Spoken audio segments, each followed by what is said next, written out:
Tanjung Kulon merupakan salah satu desa di Kecamatan Kajen, Kabupaten Pekalongan, Jawa Tengah. Jika mengetahui desa ini, maka tak akan asing pula dengan tokoh mitologi Putri Tanjung dan ikon dua pohon beringin raksasa yang membentuk seperti halnya gapura. Lantas, apakah benar Putri Tanjung merupakan sosok Dewi Lanjar yang mendiami pantai Pekalongan? Dan misteri apa saja di balik dua pohon beringin raksasa tersebut? Ikuti perjalanan kami dalam menelusuri di balik legenda Putri Tanjung Kabupaten Pekalongan hanya di The Journey. Setiap perjalanan punya sejarah.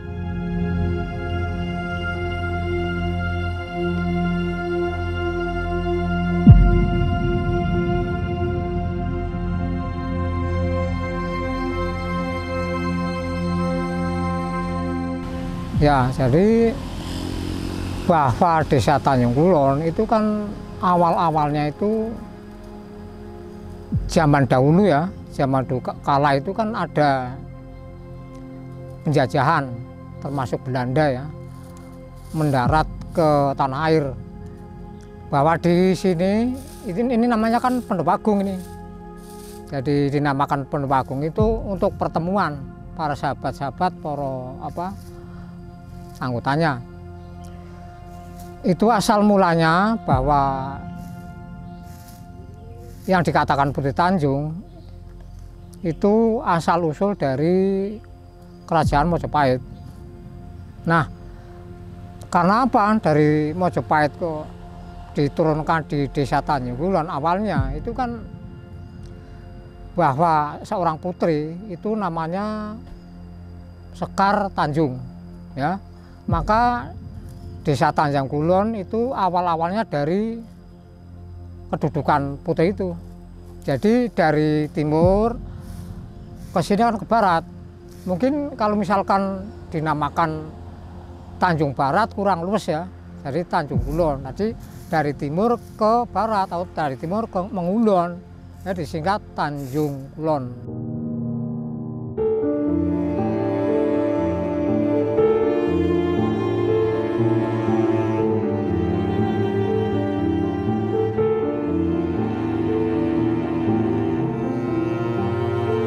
Dan sejauh ini saat ini kita sudah berada tepat di lokasi petilasan dari Putri Tanjung, yang mana di belakang saya ada tulisan Putri Tanjung, yang mana tempat tersebut merupakan petilasannya. Kemudian di sebelah kiri saya merupakan dua pohon beringin yang cukup dikenal oleh masyarakat, di mana pohon beringin ini memiliki bentuk yang cukup unik, di mana ukurannya begitu besar dengan bentuk seperti gapura yang ada di tengah-tengah jalan utama di Desa Tanjung Kulon ini. Kemudian tak jauh dari sini juga ada sendang yang merupakan sendang dari Putri Tanjung pada zaman dahulu. Untuk lokasinya sendiri berada di Tanjung Kulon, di Kecamatan Kajen, Kabupaten Pekalongan, yang mana masih bisa ditempuh menggunakan kendaraan roda 2 maupun roda 4, di mana untuk menuju lokasi ini tak jauh dari area Balai Desa Tanjung Kulon.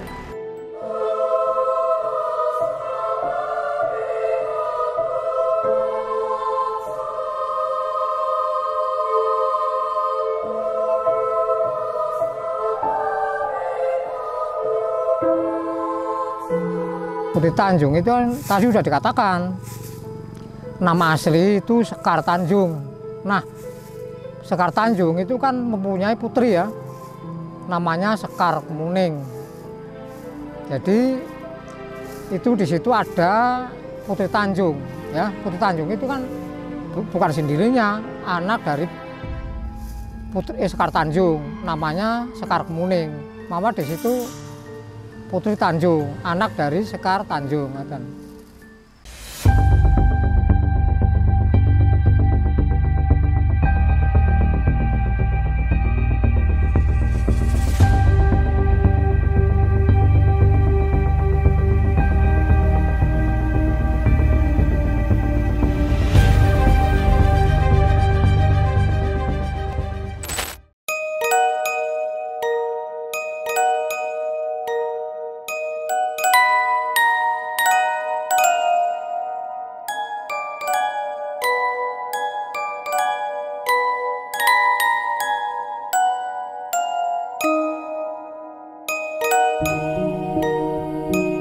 Dan di belakang saya merupakan pohon beringin yang dimaksud, di mana memang untuk bentuknya begitu besar, bahkan bisa dinilai bahwa pohon beringin ini merupakan pohon beringin yang paling besar di Kabupaten Pekalongan yang masih tumbuh dengan subur hingga sekarang. Bahkan dari informasi yang kami terima bahwa usia dari pohon beringin ini sudah sekitar 400 tahun lamanya.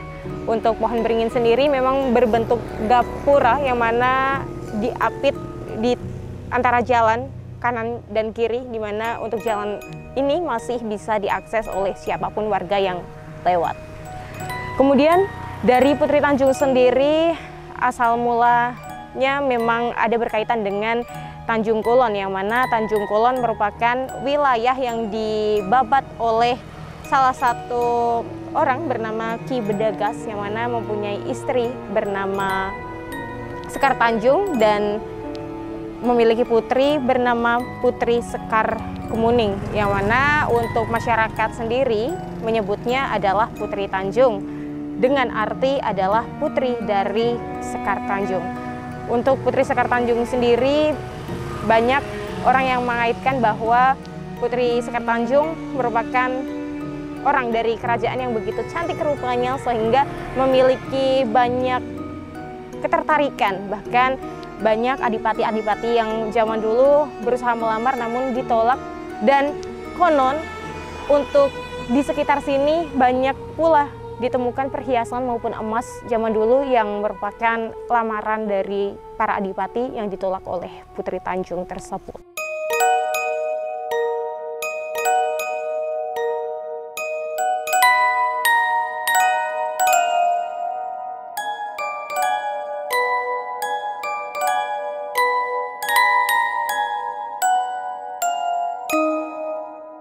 Menurut cerita yang beredar di masyarakat, asal-usul desa Tanjung Kulon berawal dari babat alas yang dilakukan tokoh-tokoh pada masa silam di salah satu hutan di bagian selatan Pekalongan, lebih tepatnya di daerah Kajen. Babat alas ini dipimpin oleh seorang yang bernama Ki Matsari Asmorobumi yang dijuluki sebagai Ki Bedagas dan Ki Suto Pranggono. Singkat cerita, wilayah tersebut diberi nama Tanjung Kulon sesuai dengan nama pohon yang dibabat, yaitu pohon Tanjung. Ki Bedagas sendiri memiliki permaisuri bernama Sekar Tanjung dan memiliki putri bernama Sekar Kemuning. Putri mereka dikenal dengan sebutan Putri Tanjung, yang berarti putri dari Sekar Tanjung. Dan disinilah diketahui berdirinya Pendopo Agung pada masa silam, yang dibuktikan dengan adanya sendang dan dua pohon beringin yang berbentuk seperti sebuah pintu gapura.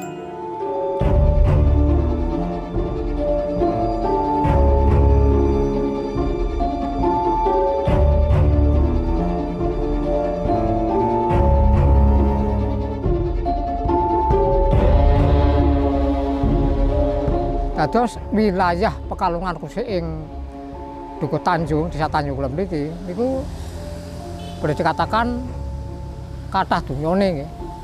Kathah harta benda. Teng mriku juga mengenai lokasi mriki niku boleh dikatakan daerah mriki aten bank duit. Mungkin ya karena apa? Sebagai putri itu yang dipercaya dari atasan, dari kerajaan itu kan mungkin untuk membayari yang kerja, termasuk apa penjaga-penjaganya, pahlawannya gitu kan mungkin itu. Jadi Putri Tanjung itu yang mandigani wilayah Pekalongan untuk babat alas.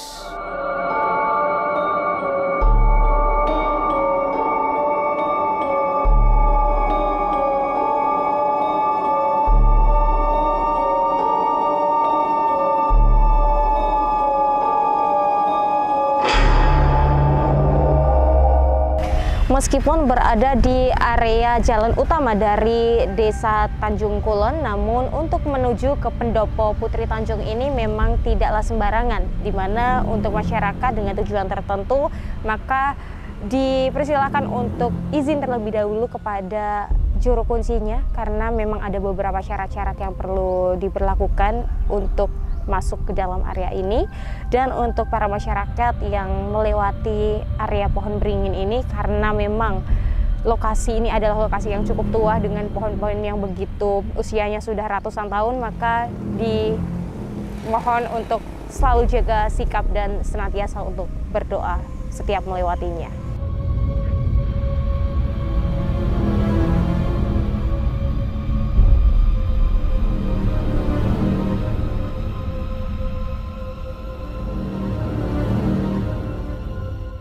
Jadi seorang Putri Tanjung Nun Sewu itu memang orangnya cantik sekali, ya. Nah, dia katanya mau dilamar ya dengan Pangeran Bupati Luwuk. Nah, kenapa sampai sekarang atau sampai cerita itu belum kawin, belum sampai nikah? Ini mungkin dia belum siap. Bukan menolak atau nggak mau, bukan ya. Nun Sewu. Dia belum siap untuk rumah tangga. Mungkin ya masih takut atau bagaimanapun lah, karena belum siap kan, kurang bagaimana lah. Jadi akhirnya kan dilamar ya. Mohon maaf nih ya, dongeng ini, sejarah atau legenda. Dia melamar kan banyak sekali, termasuk mas-masan ya, benda apapun, harta dan lain sebagainya. Itu karena jawaban ya dari perwakilan, mungkin bukan dari putrinya Tanjung diri ya, dari perwakilan itu ya, dari orang tua atau pesuruh orang tetangga yang mewakili. Itu dia belum bisa istilahnya kelas dini ya. Nah, akhirnya kan lamaran dari Bupati Luwuk kan boleh dikatakan marah atau jengkel ya, dari Jawa kan jengkel. Akhirnya pulang ya, lewatnya kan jalan tapak itu yang jurusan terobosan ya, bukan seperti sekarang ada jalan aspal, listrik, belum ada ya. Itu jalan tapak lewat sana. Nah, itu sak rombongan itu mungkin karena mau dibawa pulang untuk apa ya. Jadi seakan-akan menutup-nutupi barang tersebut jangan dibawa pulang ke rumah. Akhirnya barang semuanya itu kan dibuang di sana ya. Termasuk termasuk makanan, termasuk perhiasan, termasuk emas, itu dibuang di sana.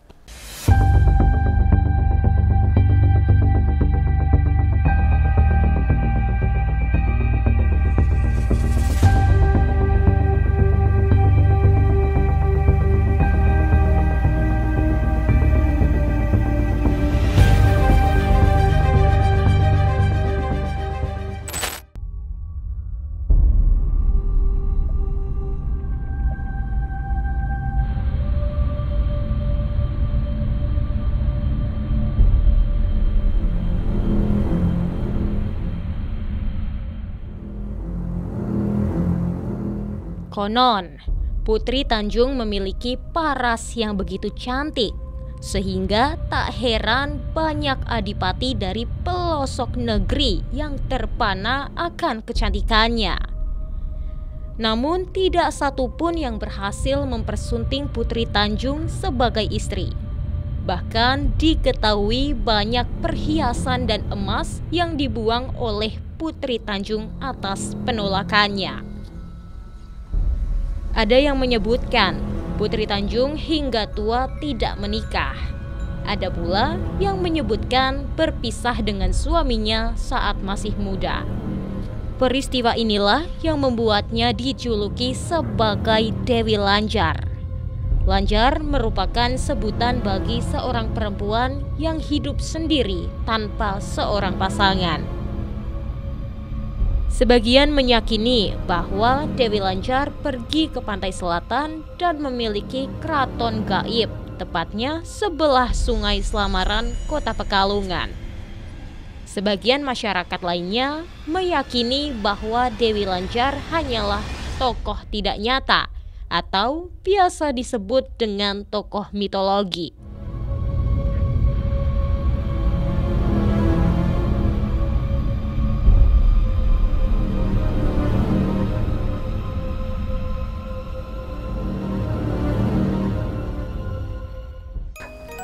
Ya, yang begini ya, itu karena orang banyak, itu boleh dikatakan Putri Tanjung itu Dewi Lanjar atau Dewi Lanjar ya. Karena kan begini, Putri Tanjung itu seorang putri yang cantik ya, dilamar siapapun belum mau. Nah, akhir riwayat atau hayat sejarahnya itu sementara pindah ke Bum ya, kelamaran. Itu ada yang mengatakan bahwa karena enggak, di sana kan putri juga namanya Dewi Lanjar. Muka di sana dikatakan Dewi Lanjar, padahal ada yang mengatakan Putri Tanjung pindah ke kelamaran. Ya, dia belum kawin ya, jadi dikatakan Dewi Lanjar. Itu kan putri belum kawin, masih lanjar itu. Ada yang mengatakan bahwa di sana ya sendiri, di sini sendiri, karena dari mulut ke mulut akhirnya kadang-kadang ada perubahan. Jadi ini nyuwun sewu ya. Karena sebagaimana biasa kan tidak tahu, hanya mengambil dongeng secara cuplikan-cuplikan aja, karena nggak ada pembukuan itu.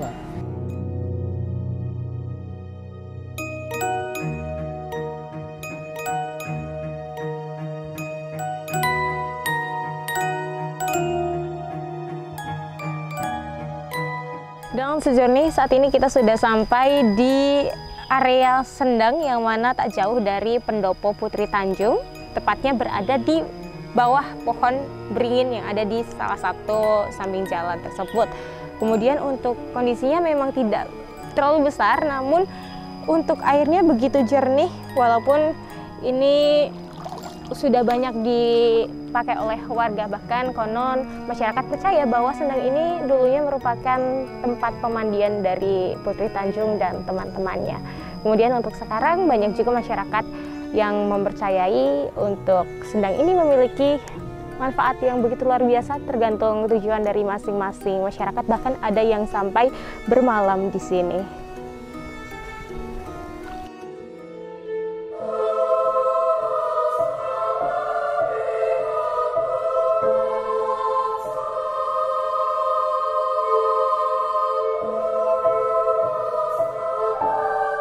Ya, kalau Sendang memang zaman dulunya untuk jamban Ibu Putri dan para kawan-kawan atau para mbannya. Mban itu kan rewang ya.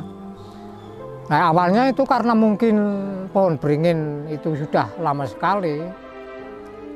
Nah, kalau di musim hujan itu dia menyedot air, tapi kalau musim kemarau dia menurunkan air dari akar-akarnya. Mungkin ada yang membuat para pekerja ya. Ini karena air bancar ya, dari Putri Tanjung, mungkin istilah rembugan ya. mari bergotong royong, di bawahnya dibikin sorosaki karena belik ya.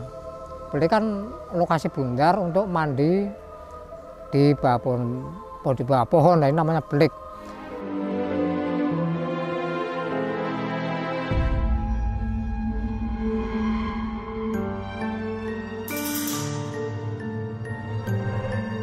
Saat ini bekas pendopo agung masih bisa dilihat di sebelah jalan Desa Tanjung Kulon. Banyak pula masyarakat yang meyakini bahwa pohon beringin raksasa yang berusia 400 tahun tersebut memiliki penghuni, sehingga ketika melewati pohon beringin ini banyak yang membunyikan klakson. Sementara sendang yang berada tepat di bawah pohon beringin masih dimanfaatkan oleh warga untuk mandi dan mensucikan diri. Dan sejauh ini, demikianlah perjalanan kami kali ini dalam menelusuri di balik legenda Putri Tanjung Kabupaten Pekalongan. Tetap saksikan Batik TV setiap hari Selasa untuk terus mengikuti perjalanan-perjalanan kami selanjutnya dalam mengungkap fakta dan misteri hanya di The Journey. Setiap perjalanan punya sejarah.